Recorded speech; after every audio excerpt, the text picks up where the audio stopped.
What's up, everyone? Welcome to today's video. Welcome to the Video Game Fight School channel. Thank you very much for tuning in. So, we're going to be talking the Evil West game that's going to be coming out and a lot of the different aspects surrounding it, because I think this is very important to go ahead and highlight. In fact, this game was on my radar just to check out for a little bit, but apparently it seems like things are moving a little bit interesting and it may move from my radar to my library at some point in time. The conversation here, nonetheless, is actually one that is pertaining to the performance of the game. There are questions. There are some people who say, I'm happy that my Series S and Series X and PS5 can play it at the 60 FPS mark. Some people are not satisfied with that performance benchmark. But I think we also have to continue the conversation, because if not, I think what's going to happen is something's going to go ahead and run away, and the most important aspect of video games are going to eventually be missed. So we looked at the performance for console, how this for some people has become a problem apparently, when just a few months ago, 24 months ago, if you were on a console, you could only play at 30 FPS for the most part, and then few games were able to bring the 60 FPS performance to light. Now, let me go ahead and read you something that is an official attestation to what the consoles can do. If you pick up your Xbox Series X box, that is the box which it came with, you're going to see a lot of things surrounding 4K 120 FPS. This is on the side panel. You're going to see 8K HDR, up to 8K high dynamic range. You're going to see your 1TB SSD, and you're going to see 4K Blu-ray, player. Now, look on the last section. Follow with me now, ladies and gentlemen, on the bottom. You're going to see that there's a finer print that's actually written 4K at 120 FPS and 8K HDR require supported content and display. Use on Xbox Series X as content becomes available.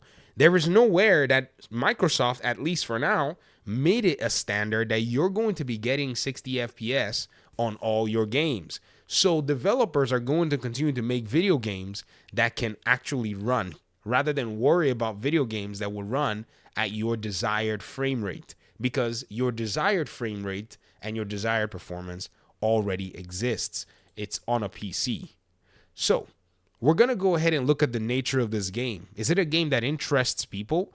I think it does. It's a game that also has a co-op side of its own gameplay loop. And I think this is the very, big deal, because it does capture a lot of interest with a lot of people. It also brings, to conversation what Unreal Engine is about, what game engines are about anyways. Now, let's go ahead and talk a little bit about this technical side. I'm going to put this Xbox box down here because I had to pick it up to read it so that some people would know that this is not the standard. Because I've seen people who have said, man, 60 FPS ought to be the standard. Microsoft needs to make sure that these developers deliver 60 FPS for their games. Or some people go as far as saying, if this 60 FPS is not delivered, then this is lazy development.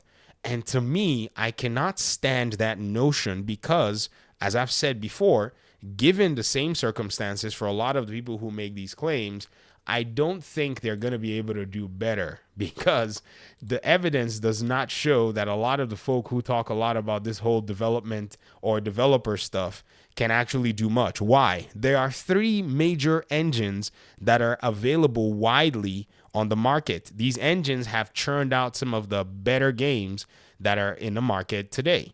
But here's the thing. None of all these people that are complaining about this 30 FPS would pick up any of these engines and at least try their hands on game development. So we call them armchair devs, because that's exactly what they are. And the reason I make this statement all the time, even though some people may see, some issues with it, is because I really want to continue to call out this notion. Because if we don't check ourselves as gamers, I think we are liable to miss out on some really important aspects of the conversation when it comes around to gaming. Now, I'm going to show you guys God of War Ragnarok, and I wanted to go ahead and mention this first before I put the footage out here, so you don't beat me up for potentially showing you spoilers. So if that's a game that you were looking forward to and you haven't yet played, please avert thine eyes right now, because I'm about to set the footage up here and you're going to see it. The reason I wanted to make sure I talked about, God of War Ragnarok is because this becomes a case in point. I could have spoken about maybe Marvel Spider-Man or Miles Morales or any other game, but those games, they are with Insomniac and they don't really seem to, go with the conversation, especially now that Ragnarok is actually a real game on the market. And the reason is also because Santa Monica is able to provide like 60 FPS on a lot of their video games at this point in time, especially with the, or I would say Sony Studios anyways. Let me be more broad, providing the 60 FPS performance mode on their games. But the thing is, a lot of these studios don't have the constraints of what, say, a studio or studios like Focus Interactive have to pretty much deal with. If you're working at like Focus Interactive, you're dealing with your, limitations. You don't have a fat budget, or you don't have a budget as fat as Santa Monica does. Number two, you're going to be developing your game for multiple platforms. I mean, just look at the amount of system configurations that they have to do in one tweet. The thing is like a freaking, spreadsheet. You can fill up all these details on one whole page. Whereas Sony Santa Monica's, if you remember, theirs was just like a small little sliver, because it was like, okay, you have these 5 performance modes, and then you have your PlayStation 4 and your PlayStation 4 Pro. And that was just it. So already we're seeing that there are technical limitations to this conversation. We're seeing that there's technical limitations to this. But does 30 FPS actually affect the quality, or does it even affect the the experience of the game? The answer to that is no. 60 FPS enhances it, but 30 FPS does not in any way reduce the quality of a video game if it's a good video game. How do I know? The God of War game in 2018, no one played that game on anything more than 30 FPS in the first year that it came out that we know of. So from a commercial side, no one was playing this game. It was pretty much just, everyone playing the game at the 30 FPS mark, and the game won Game of the Year at that time. So I think sometimes we need to basically go ahead and give what I think the benefit of the doubt is. We need to give that benefit of the doubt to a lot of new developers, or I shouldn't say new developers because Focus Interactive, they've been in the business for a minute, but to give developers who are coming up a little bit more time and understand that the fine print tells us that the so-called 120 FPS or 60 FPS that people are looking forward to on consoles is not here yet. Because if you remember the fine print, it said content this content is going to be available when it's available. I mean, that's literally what it says. Let me go ahead and read it up for you again. It says, what does it say over here? It says, use on Xbox Series X as content becomes available. So that's pretty much where you're going to be getting all that stuff, or when you're going to be getting all that stuff. So this game, in my opinion, looks like a really solid game. The design, the development, and all that.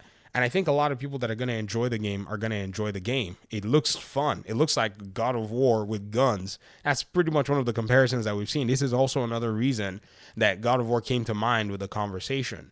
So you look at each studio and you look at their capabilities. You look at the different, nuances to the conversation. And what you see here is this is such a great year for video games. November alone is dropping some really solid dimes. A holiday, December, even January and February are some really good games that are coming to the market.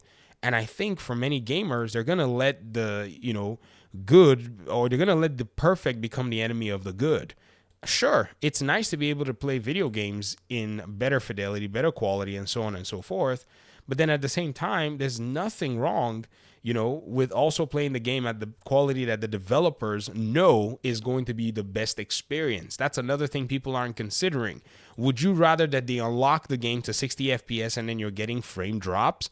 Gotham Knights suffered from frame drops at the time of release. But if the developers here are promising that, okay, you're going to be able to get this amount of quality, then I think sometimes you just have to just say, okay, let's see that quality in action. We're going to see reviews. So this is going to be a lot of fun. And then there's going to be co-op as well in this game, which I think is going to be super solid because the co-op is going to leverage a lot of the machine power and the scale of the world, which doesn't seem like they're opening the entire world. It seems like they're creating these small slices of worlds that you go to for missions or you travel to. So it's not a seamless world like, say, Gotham Knights or some other games, but it seems like it's going to provide a lot of fun and a lot of gameplay and arena experiences and encounters for players who really want to jump into into it. So this is a really phenomenal project that they've brought out here. It's not every time we get to see, some games that remind us of, a lot of the good old games from back in the day. This is just one of those games that seems like it's really going to take things to a whole different level. And I haven't gone back to pay very close attention to the nature of the co-op, if they'll let you play the story like that. But I'm now much more interested because the co-op seems like it's going to be a lot of fun. So I want to go ahead and put this matter to as much rest as I can, but I'm going to be referring to it over time in my conversation surrounding this game because, man, I'm very passionate about game development. I really think this is a conversation that must be had. And for the major game engines that I talked about that have churned out some good games, they're Unreal Engine 4. 5 is one of them, but I'm just counting Unreal Engine as one. Also, you have the CryEngine. You can actually download a version of it. You can download an Amazon version, an Amazon engine that was actually put together by the CryEngine team, which would be 4, but they're basically slightly similar. And then you can get Unity.